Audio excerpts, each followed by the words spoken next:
शबे तारीख में बैठे हैं उम्मीदें ज़िया लेकर, शबे तारीख में बैठे हैं उम्मीदें ज़िया लेकर। शहर का काफिला है दूर जुल्मत और बढ़ती है, असर उल्टा ही पड़ता है हर एक तदबीर का गाजी।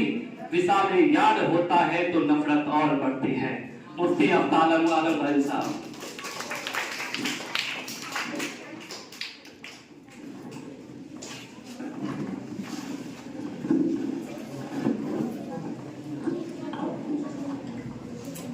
बिस्मिल्लाहिर्रहमानिर्रहीम। अल्हम्दुलिल्लाहि रब्बिल आलमीन वस्सलातु वस्सलामु अला सय्यिदिल अंबिया'i वल मुरसलीन व अला आलिहि व सहबिहि अजमईन, अम्मा बाद। अल्लाह ताला ने जो हमें बड़ी बड़ी नेमतों से नवाजा है, उन नेमतों में से एक बहुत बड़ी नेमत औलाद की नेमत है। और इस नेमत का अल्लाह तबारक ताला ने कुरान मजीद में बार बार एहसान भी जताया है कि मैं ही हूँ जो तुमको औलाद अदा करता हूँ, और अल्लाह के अलावा कोई नहीं है जो औलाद दे सकता है। अब गौर कीजिएगा तो असल में जो इस्लामी इदारे हैं वो इस तरह के दिन मनाते नहीं, तो उन पर ये इल्ज़ाम आता है कि शायद वो इन चीज़ों की अहमियत नहीं जानते हैं। हालांकि हकीकत ये है कि हम रोज़ ये चीज़ मनाते हैं। राहत इंदौरी का वो शेर आपको याद होगा कि किसने दस्तक दी ये दिल पर कौन है, किसने दस्तक दी ये दिल पर कौन है, आप तो अंदर है बाहर कौन है। तो जो आदमी रोज़ यौम अतफाल मनाता हो, उसको एक दिन मनाने के लिए उतनी ज़रूरत महसूस नहीं होती है। लिहाजा मैं दीनी इदारे की तरफ से तर्जुमानी करते हुए कहूँगा कि हम लोग रोज़ इस चीज़ को मनाते हैं। इस्लाम ने इसका क्या पैगाम दिया है?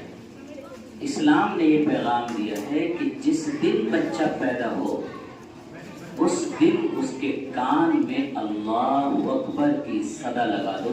ये है बच्चे की अहमियत। इस्लाम ने यह अहमियत बताई है कि बच्चे की पैदाइश से पहले माँ का कितना ख्याल रखा जाए, इसकी सारी तलकीन इस्लाम ने की है। ये है बच्चे की अहमियत। बच्चे की पैदाइश के बाद 7वें दिन उसकी जान के बदले में एक जान पेश करो, जिसको हम अकीका कहते हैं। ये है बच्चे की अहमियत। और अल्लाह के रसूल सल्लल्लाहु अलैहि वसल्लम ने फरमाया कि बच्चा जब पैदा हो तो उसके हुकूक में से एक हक ये है कि उसका अच्छा नाम रखा जाए, ताकि आपको अच्छे नाम से पुकारा जाए। याद रखिए, यूनिक नाम उतना ज़रूरी नहीं जितना अच्छा नाम होना ज़रूरी है। लिहाजा बच्चे का अच्छा नाम रखना, इसकी तलकीन अल्लाह के रसूल सल्लल्लाहु अलैहि वसल्लम ने भी फरमाई है। इसके साथ साथ वक्त जो कि बहुत कम है, मैं बहुत मुख्तसर में अपनी बात कहूँगा। अल्लाह के रसूल सल्लल्लाहु अलैहि वसल्लम ने जो तीसरा हक़ बताया वो ये है कि बच्चे की अच्छी तालीम और तरबियत की जाए। अच्छी तालीम और तरबियत पर मैं आपको ये ज़रूर कहना चाहूँगा कि शहर में तो ऐसा माहौल नहीं है, लेकिन गांव में ऐसा माहौल है कि बच्चा खिचड़ी खाता है स्कूलों में जाकर और तालीम के नाम पर धोखा भी खाता है। तो ये नहीं होना चाहिए। मैं समझता हूँ ऐसे मौके पर आप लोगों ने भी गुफ्तगू की होगी या करेंगे कि यौम अतफाल के मौके पर बच्चा मजदूरी के खिलाफ बहुत आवाज़ उठती है कि बच्चा को मजदूरी नहीं कराना चाहिए। लेकिन मैं समझता हूँ बच्चा मजदूरी बच्चे पर इतना बड़ा जुल्म है, उससे बड़ा जुल्म है बच्चे को धोखा देना तालीम के नाम पर, और ये नहीं होना चाहिए। इसी तरीके से जो मनफी बातें होती है, मैं उन दो चीज़ों पर जो आपके जहन में रहता है उसका इजाला करूँ। बाज़ लोग कहते हैं बच्चे को मारना नहीं चाहिए, और मदारिस पर इल्ज़ाम है कि बच्चे को मारते हैं। अल्लाह के रसूल सल्लल्लाहु अलैहि वसल्लम ने फरमाया, बच्चे की तरबियत के लिए उसके सर पर कोड़ा लटका करके रखो। मारना बुरा नहीं है, मारने के लिए ज़रबे शदीद बुरा है, यानी ज़्यादा मारना, ज़रूरत से ज़्यादा। اگر آپ مارنے کو برا کہتے ہیں تو آپ کہہ دیجئے کہ آپ کی طبیعت خراب ہو تو کڑوی دوائیں نہ کھائیں آپ، کہہ دیجئے کہ آپ کا زخم ہو جائے تو اس کو چیرا پھاڑا نہ جائے۔ ظاہر سی بات ہے جیسے کڑوی دوائیں ہمارے لیے ضروری ہے ویسے تھوڑی بہت تنبیہ ضروری ہے، البتہ بچے پر اتنی تنبیہ کرنا جو اس کی سمجھ کے اوپر ہے یہ پھر ظلم کے دائرے میں آتا ہے۔ اور شریعت نے یہ مسئلہ بتایا ہے، ہم بچے کو تنگ کرتے ہیں، اس کا کان پکڑ کے کھینچتے ہیں، اس کے کپڑے کو ادھر ادھر کرتے ہیں، بچہ روتا ہے چلاتا ہے، اس کا سامان چھین لیتے ہیں، بچہ روتا ہے اور ہم کو اچھا لگتا ہے۔ یہ اس وقت تک تو مناسب ہے، باضابطہ علماء نے لکھا ہے، اس پر فیصلہ کیا ہے، ہندوستان کے تقریباً 500 علماء بیٹھے ہیں اور اس پر فیصلہ کیا ہے کہ بچے کے اس حد تک آپ کر سکتے ہیں جب اس کی شوخی رہتی ہے، ادائیں رہتی ہے، اس حد تک تو آپ ایسی حرکت کر سکتے ہیں، لیکن آپ اتنا تنگ کریں کہ بچہ واقعی تنگ ہو جائے ایسا نہیں کرنا چاہیے۔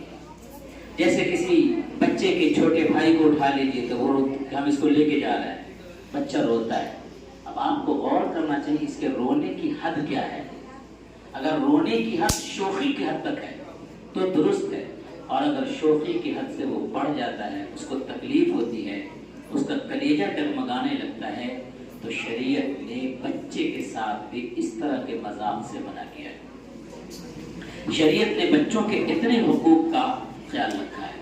چوتھا حق جو اللہ کے رسول صلی اللہ علیہ وسلم نے بتایا کہ بچہ جب بڑا ہو جائے تو اس کا مناسب رشتہ کیا جائے، اور اگر مناسب رشتہ نہیں کیا جاتا ہے اور اگر کوئی غلط قدم اٹھا لیتا ہے تو وہ مجرم ہے، ماں باپ بھی اس جرم میں شامل ہے۔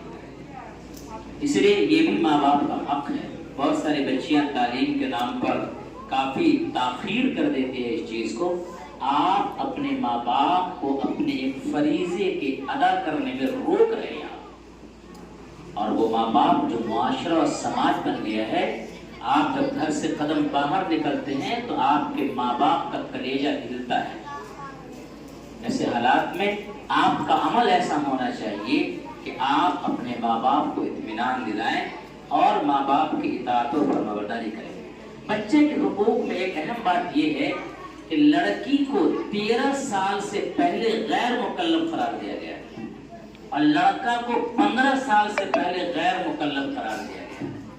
غیر مکلف کا مطلب بالغ ہو جائیں گے تب اس پر نماز روزے کے احکام جاری ہوں گے۔ اس میں ایک لطیفہ ہے، بچیاں آپ بتائیے، لڑکا 15 سال میں بالغ ہوگا یعنی عقل مند ہوگا، اور لڑکی 13 سال میں بالغ ہو جائے گی، عقل مند ہوگی، تو بتائیے کون زیادہ عقل مند ہوئی، لڑکا یا لڑکی؟ جی بولیے، لڑکی۔ یہ بتائیے 1 لیٹر والا برتن جلدی بھرتا ہے کہ 2 لیٹر والا؟ آپ کا برتن 13 ہی سال میں بھر جاتا ہے۔ آپ بتائیے، میں لڑکا ہوں تو میں اپنا پکش لڑوں گا نا۔ آپ کی عقل کا برتن 13 سال میں بھر جاتا ہے، ہم لوگ کی عقل کا برتن کو بھرنے میں 15 سال لگتا ہے، تھوڑا سا بڑا برتن ہے۔ یہ لطیفہ تھا۔ ایسے ہی آپ سنجیدہ جلدی ہوتی ہیں، آپ سیریس جلدی ہوتی ہیں، اس لیے اللہ تعالیٰ نے آپ کو ذمہ دار بنایا ہے اور آپ کو 2 گھروں کا ذمہ دار بنایا ہے۔ میں لڑکی کے ادارے کا ہوں، اس لیے مجھے اس پر زیادہ بات کرنا چاہیے۔ آپ کے سروں پر 2 گھروں کی عزت ہے، اپنے ماں باپ کی بھی اور دوسرے ماں باپ کی بھی جو بننے والے ہوتے ہیں، جس کو ساس سسر کہتے ہیں۔ اسلام نے بچوں کے حقوق میں سے ایک ایسا حق بیان کیا ہے یتیم بچوں کے سلسلے میں۔ غور کیجئے بچیاں، اللہ کے رسول نے فرمایا انا وکافل الیتیم کہاتین، میں اور یتیموں کی پرورش کرنے والا جنت میں اس طرح سے رہیں گے پڑوس میں، جیسے یہ 2 انگلی ہے، یہ بیچ میں کوئی گیپ نہیں ہے، بس اسی طریقے سے میں اور وہ آدمی جو یتیم کی پرورش کرتا ہے۔ یتیم کا مال کھانا کتنا برا، پورے قرآن مجید میں پڑھا ہوا اما الیتیم فلا تقہر، یتیموں کو مت جھڑکو۔ تو یہ بچوں کے حقوق کے سلسلے میں اسلام نے بہترین تعلیم دی۔ اب آپ بتائیے، بچوں کے حقوق جو ہمارا 20 نومبر کو منایا جاتا ہے عالمی طور پر، سچے دل سے بتائیے، جن لوگوں نے فلسطین میں بچوں کو شہید کیا، اس کے منہ پر بچے کے حقوق منانا گالیوں جیسا لگتا ہے۔ جنہوں نے بچوں کو تڑپنے پر مجبور کیا اور وہ بچے کے حقوق منائیں، تو کیا وہ گالی جیسا نہیں محسوس ہوتا ہے؟ शर्म से डूब मरना चाहिए ऐसे लोगों को जो बच्चों के हुकूक की पामाली किया है इन्होंने। इस्लाम ने मजबूरी में जंग को जायज करार दिया है और जंगें हुई हैं इस्लाम में, लेकिन आपको बता दें बच्चों को मारना मना है, औरतों को मारना मना है, बीमारों को मारना मना है, पेड़ पौधे काटना मना है, जो आदमी अपने घर में बैठा रहा उस पर हाथ उठाना मना है। यहाँ निहित्ते फिलिस्तीनियों पर जो जुल्म किया है, ऐसे लोगों की जबान पर बच्चों के हुकूक कहते हुए अच्छे नहीं लगते हैं। इसलिए अब आपके कांधों पर बड़ी जिम्मेदारी है। यौम अतफाल हम क्यों मनाते हैं? इसलिए मनाते हैं कि बच्चे हम आप लोगों के साथ हैं। आप कदम आगे बढ़ाइए। जैसे कहीं पर पुल टूटा हो तो बाप झुक जाता है कि मेरे पीठ पर चढ़ के आगे बढ़ो। जैसे कोई तमाशा दिखाना है तो बाप अपने कांधे पर रख करके दिखाता है तमाशा। हम लोग जो बड़े हो चुके हैं, आपको वैसा कांधा देने, वैसा सहारा देने, वैसा आगे बढ़ाने के लिए हम लोग तैयार हैं। इस अहद के लिए आज का यौम अतफाल मनाया जाता है। और आज का यौम अतफाल इसलिए मनाया जाता है कि आप हौसले और हिम्मत के साथ जो आगे बढ़ना चाहते हैं, हम आपकी हौसला अफजाई करना चाहते हैं। एक बहुत मशहूर शायर हैं, मिजाहिया शायर पाकिस्तान के, उन्होंने मौत पर भी बहुत अच्छा शेर कहा था। मौत पर उनका शेर है कि खाक में ढूंढते हैं सोना लोग। अपनी बीवी के इंतकाल पर उन्होंने कहा था, खाक में ढूंढते हैं सोना लोग, हमने सोना सुपुर्द खाक किया। और उन्होंने बच्चे के बारे में बहुत प्यारा शेर कहा है जो गार्जियन को समझने की बात है। नर्सरी का दाखला भी सरसरी मत जानिए। बहुत सारे लोग पैसा बचाने के लिए जैसे तैसे स्कूलों में डाल देते हैं। नर्सरी का दाखला भी सरसरी मत जानिए। आपके बच्चे को अफलातून होना चाहिए। उस ऊंचाई पर उस वक्त जाएंगे जब बच्चे से उसको वो हौसला और वो हिम्मत दी जाएगी। हालात बच्चे जिस तरह से हैं, ये अभी कुछ दिनों पहले आपने अबुल कलाम आजाद मनाया 11 नवंबर को, उससे पहले अल्लामा इकबाल का दिन मनाया बच्चे। ये कोई आसमान से नहीं उतरे थे, जमीन फाड़ कर नहीं निकले थे, ये आप ही के जैसे कुर्सियों पर और दरगाहों में बैठने वाले बच्चे थे। लिहाजा आपको हौसला करना होगा, हिम्मत करनी होगी। एक मर्तबा एक उस्ताद बात कह रहे थे कि फला शख्स बहुत अच्छा काम कर रहा था, उसका इंतकाल हो गया, अब कौन काम करेगा? आप जैसा बच्चा 10 साल का उठा और उसने कहा कि मैं काम करूंगा।